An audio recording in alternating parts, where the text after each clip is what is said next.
Good morning students. JEE mains chemistry के quick revision series में आज हम chemical bonding and molecular structure study करेंगे।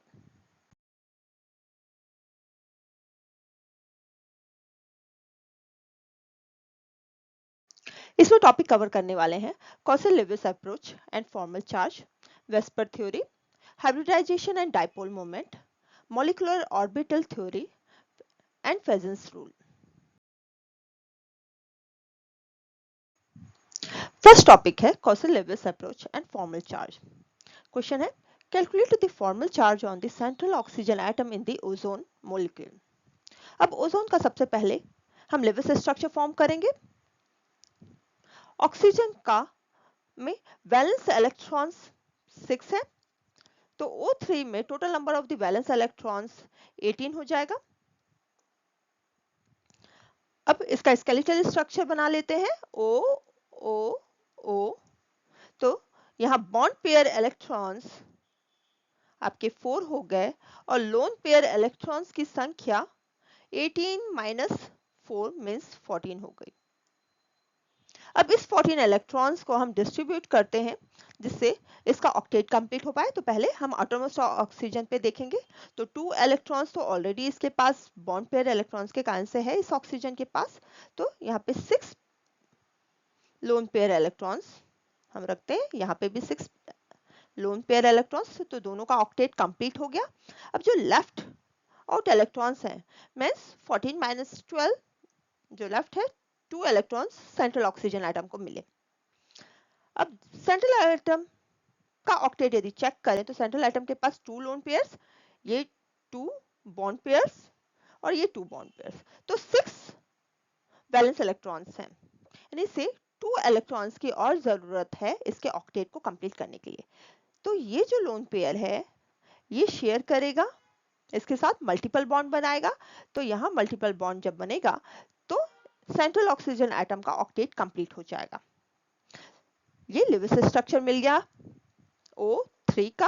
अब फॉर्मल चार्ज सेंट्रल एटम के लिए कैलकुलेट करते हैं।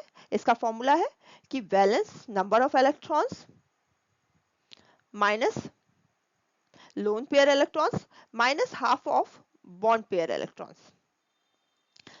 तो ऑक्सीजन में जो वैलेंस इलेक्ट्रॉन्स की संख्या 6 है, लोन पेयर सेंट्रल ऑक्सीजन में 2 है और बॉन्ड पेयर इलेक्ट्रॉन्स 6 है।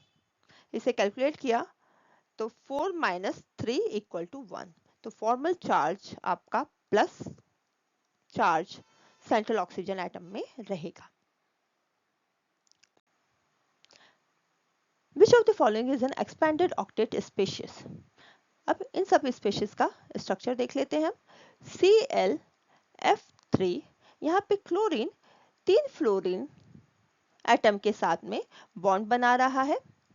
तो बॉन्ड पेयर इलेक्ट्रॉन्स की संख्या 6 है और लोन पेयर इलेक्ट्रॉन्स यदि काउंट करें तो क्लोरीन के पास नंबर ऑफ वैलेंस इलेक्ट्रॉन्स 7 है जिसमें से 3 बॉन्ड्स बना रहे हैं।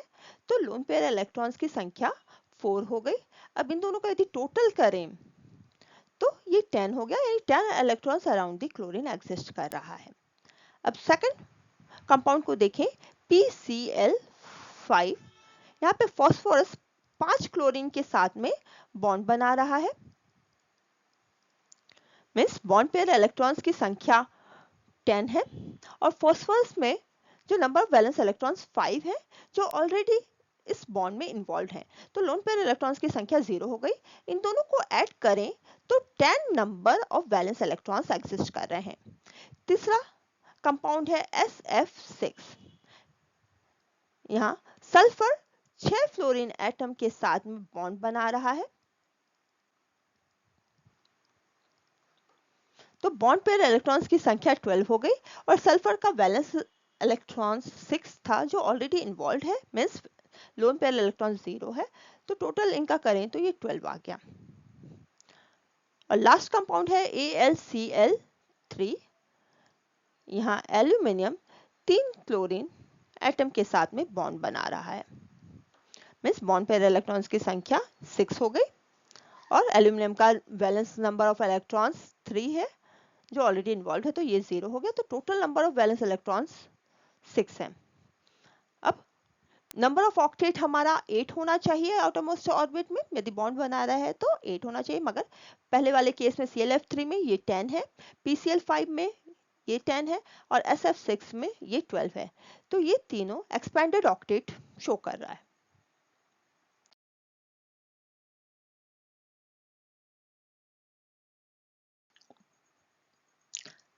Second topic, Vesper theory. Predict the shape and the number of lone pairs on the central atom in xenon F4. अब XeF4 देखें तो xenon में जो वैलेंस इलेक्ट्रॉन्स हैं वो 8 हैं और नंबर ऑफ बॉन्ड्स पेयर ये 4 बना रहा है। तो नंबर ऑफ लोन पेयर्स ये valence electron minus bond pair divide by 2 हो जाएगा। तो ये 4/2 मीन्स 2 आ गया।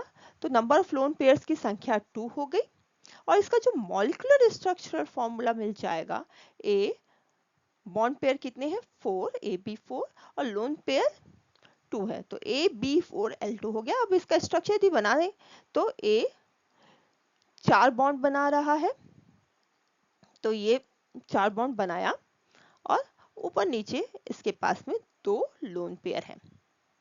इस तरह का स्ट्रक्चर ये देगा जो स्क्वायर प्लेनर है।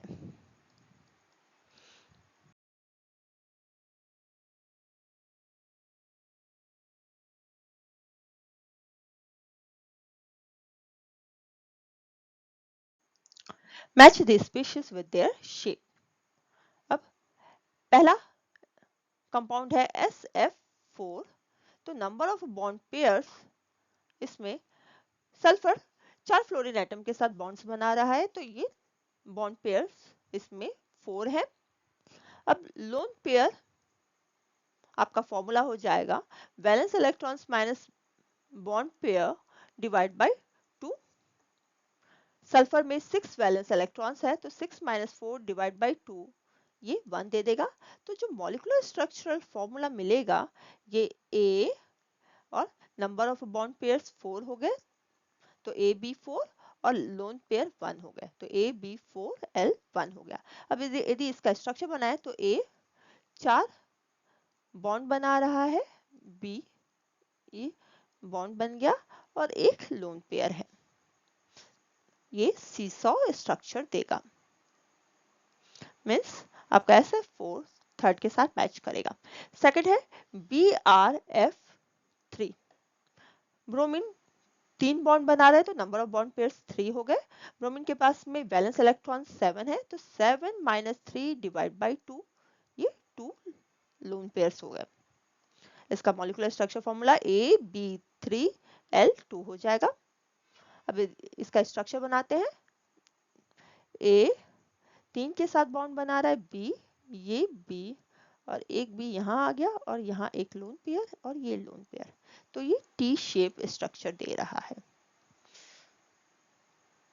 तो ये फोर्थ के साथ मैच करेगा। तीसरा है ICl2 नेगेटिव। अब यहाँ पे 2 बॉन्ड बन रहे हैं तो नंबर ऑफ बॉन्ड पेयर्स 2 हो गए। आई के पास वैलेंस इलेक्ट्रॉन 7 थे, एक नेगेटिव चार्ज है तो 8 वैलेंस इलेक्ट्रॉन्स लिया, -2/2 मीन्स 3 हो गया। अब इसका मॉलिक्यूलर स्ट्रक्चर फॉर्मूला AB2L3 है। इसका स्ट्रक्चर बनाए तो ए ऊपर बी के साथ बॉन्ड हो रहा है, नीचे बी के साथ और यहाँ पे लोन पेयर इलेक्ट्रॉन्स है और यहाँ पे भी लोन पेयर इलेक्ट्रॉन्स है, तो ये लीनियर स्ट्रक्चर देगा। मीन्स ये फर्स्ट के साथ मैच करेगा।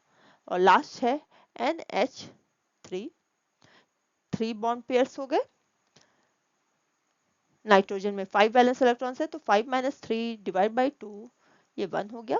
तो इसका मॉलिक्यूलर स्ट्रक्चर फॉर्मूला AB3L1 है। स्ट्रक्चर देखें तो ए 3 बॉन्ड्स बना रहा है और ऊपर लोन पेयर है, ये पिरामिडल शेप हो गया। तो NH3 सेकंड के साथ में मैच होगा। थर्ड टॉपिक है hybridisation and dipole moment. Question है what is the hybridisation of the central atom in I3 ion. अब I3 आयन लिया, सेंट्रल एटम हमारे पास I है, इसके पास वैलेंस इलेक्ट्रॉन्स 7 है और जो चार्ज है मॉलिक्यूल के पास -1 चार्ज है। ये 2 मोनोवैलेंट एटम्स के साथ में अटैच है, ये 2 आ गया। अब जो फॉर्मूला यूज होगा, half of valence electrons plus monovalent atoms plus negative charge, तो चार्ज नेगेटिव है। अब इसमें डाल लेते हैं तो हाफ ऑफ, यहाँ 7 आ गया प्लस 2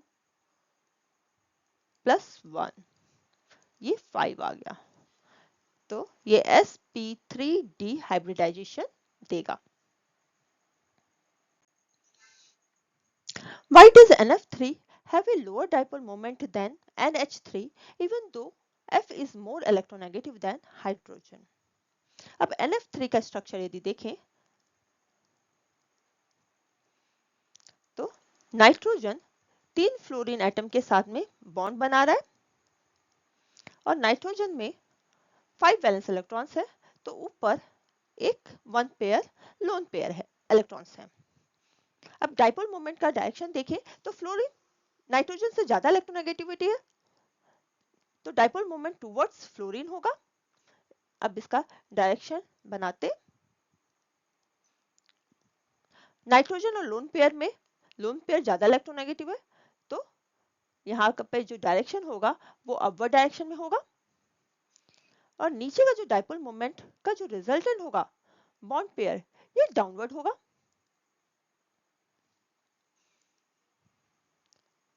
अब NH3 के केस में देखें तो NH3 में नाइट्रोजन 3 हाइड्रोजन के साथ बॉन्ड बना रहा है और ऊपर एक लोन पेयर इलेक्ट्रॉन्स है। नाइट्रोजन और हाइड्रोजन में कंपेयर करें तो नाइट्रोजन ज्यादा इलेक्ट्रोनेगेटिव है, तो डाइपोल मूवमेंट का डायरेक्शन नाइट्रोजन के टुवर्ड्स होगा, ये उसका डायरेक्शन बनाया, तो जो इसका रिजल्टेंट मूवमेंट होगा ये अपवर्ड डायरेक्शन में मिलेगा और आपका लोन पेयर का जो डाइपोल मूवमेंट है वो भी अपवर्ड डायरेक्शन में है। तो दोनों को कंपेयर करें तो NH3 में जो लोन पेयर मूवमेंट और बॉन्ड पेयर मूवमेंट है वो सेम डायरेक्शन में होने के कारण से इसका डाइपोल मूवमेंट ज्यादा होगा।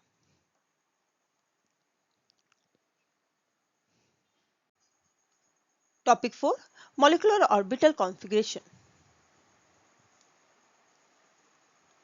Topic 4 molecular orbital theory. Question arrange the following in increasing order of bond length. तो फर्स्ट सबसे पहले हम देखते हैं molecular orbital configuration of O2। आपका K K L L then sigma 2pz then pi 2px pi 2py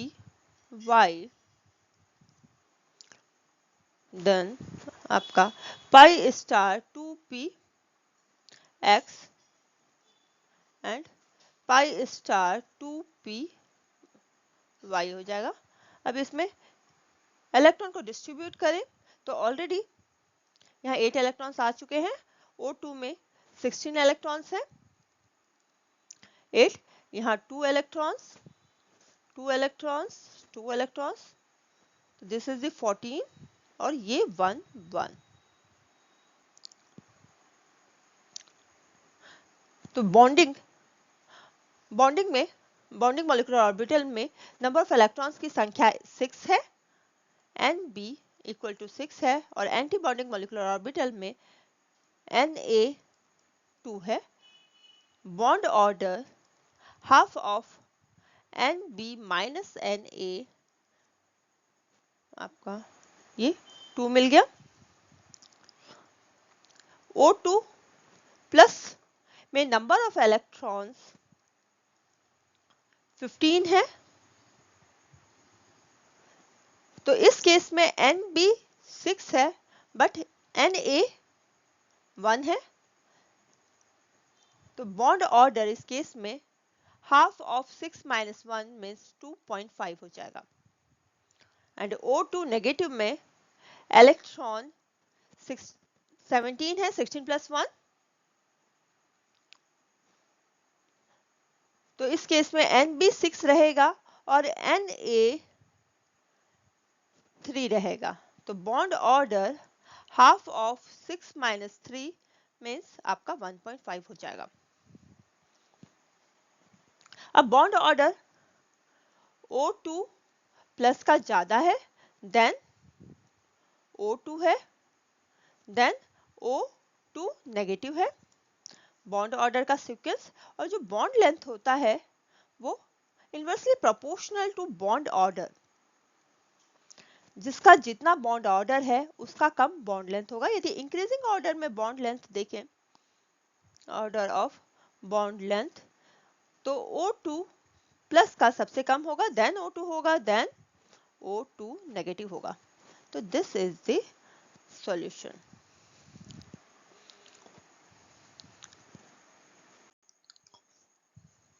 Which of the following is paramagnetic? Paramagnetic के case में unpaired number of electrons होंगे मॉलिक्यूलर ऑर्बिटल में। अब N2 का देखते हैं। N2 के केस में 14 इलेक्ट्रॉन्स है। मॉलिक्यूलर ऑर्बिटल कॉन्फ़िगरेशन देखें तो K K L L, यहाँ पे आपके 8 इलेक्ट्रॉन्स आ गए। देन आपका पाई 2px में 2 इलेक्ट्रॉन्स, देन पाई 2py में 2 इलेक्ट्रॉन्स, देन सिग्मा 2pz में 2 इलेक्ट्रॉन्स। तो सभी पेयर्ड हैं, तो ये डाईमैग्नेटिक है।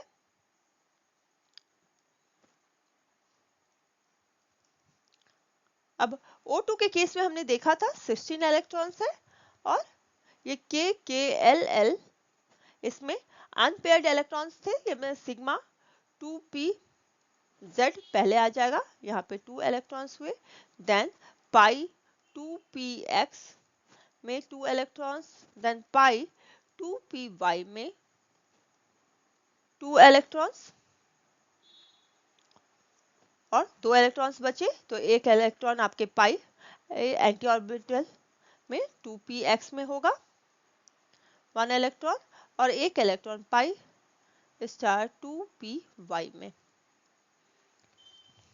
तो यहाँ 2 अनपेयर्ड इलेक्ट्रॉन है, ये पैरामैग्नेटिक है। और चेक करते हैं C2 का। कार्बन में 6 इलेक्ट्रॉन्स है, तो टोटल नंबर ऑफ इलेक्ट्रॉन्स 12 हुए। 12 मीन्स 8 9 10 11 12, तो आपका जो कॉन्फ़िगरेशन हो जाएगा K K L L और पाई 2px और पाई 2py 8 9 10 11 12, तो ये आपके पेयर्ड है, ये डाईमैग्नेटिक है।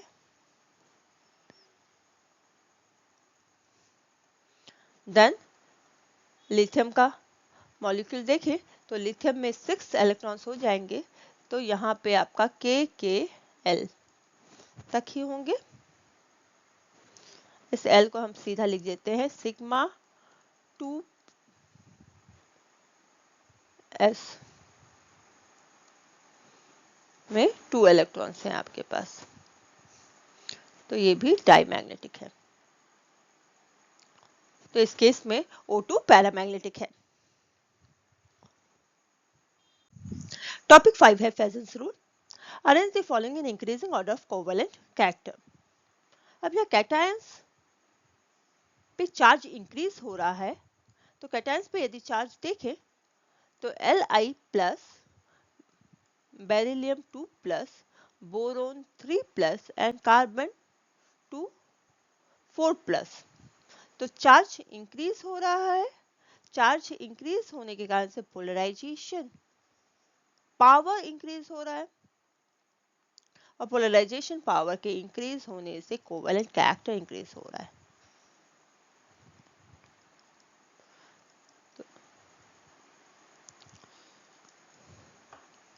तो इंक्रीजिंग ऑर्डर में यदि लिखें कोवेलेंट कैरेक्टर को तो LiCl, फिर BeCl2, then BCl3, then CCl4 होगा। Thanks for watching. यदि आपको मेरा वीडियो पसंद आ रहा है और आपको ये हेल्पफुल लग रहा है तो मेरे इस चैनल को लाइक और सब्सक्राइब अवश्य कीजिए।